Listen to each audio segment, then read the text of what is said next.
सबसे बड़ी बात मैं रिपब्लिक भारत के टीवी रिपोर्टर सैयद अख्तर से पूछना चाहता हूँ कि आपके पास आईएसआई एजेंट के खुफिया विभाग के बारे में पता हो जाता है, एटम टैक्स आईबीसी जितना आतंकी ऐसा आतंकी हमला हर खबर आपसे नहीं बच पाती है, तो फिर मणिपुर के वायरल गैर की वीडियो आपको क्यों नहीं दिखी? हमें जवाब चाहिए। मैं देश के सबसे ईमानदार रिपोर्टर मानता हूँ, फिर भी आपने ऐसा गलती क्यों की है? 2 महीना पहले की घटना है, लेकिन फिर भी आपको कोई सुराग नहीं मिला। क्यों क्यों क्यों?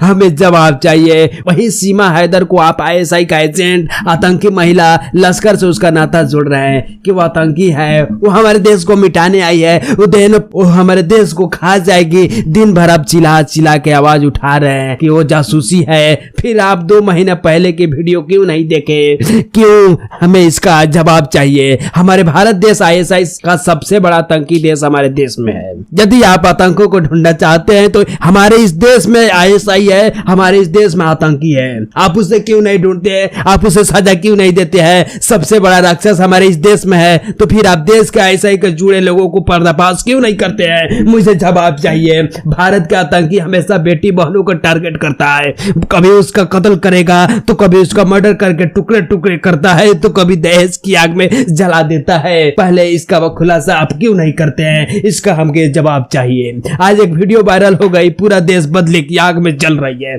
हिंसा की आग में झुलस रहा है। मणिपुर में एक बड़ा फिर गलत बेकाबू हो गया है।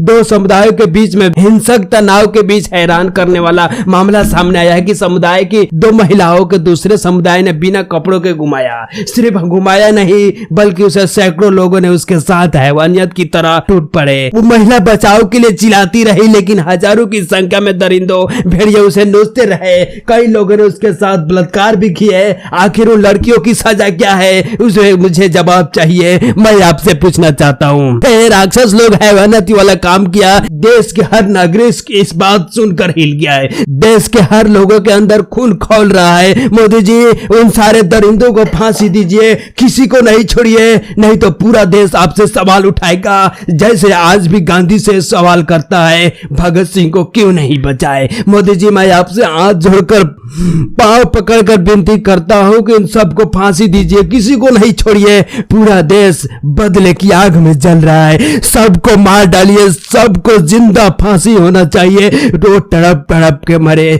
जैसे वो लड़की तड़पती है, जैसे वो लोग जिसे काट काट कर टुकड़े टुकड़े करते हो कैसे चिल्लाती है, उसी तरह इन सभी दरिंदों को उसी तरह सजाए मौत दीजिए। पूरा देश आपसे सवाल करेगा, पूरा देश आपसे विनती कर रहा है कि सभी को फांसी दीजिए। और सभी से सवाल है कि इस वीडियो को रिपब्लिक भारत के पास भेजिए। हर सुराग को ढूंढते हैं, हर सुराग को तरीके करके, हर सुराग को अच्छी तरह से पकड़ के ढूंढते हैं। मैं आप सभी से कहना चाहता हूं कि इस वीडियो को उनके पास भेजिए। मोदी जी, उसे सजाए मौत होना चाहिए उस सभी को जो ऐसी हैवानियत वाली काम की है। पूरा देश आपसे सवाल करेगा मोदी जी। अगर उस सबको फांसी नहीं हुई तो इस सब का सबसे बड़ा गुनहगार इस देश की लोग होगी, इस देश की जनता होगी, इस देश की नेता होगी। पूरा देश आप सबसे सवाल करेगा।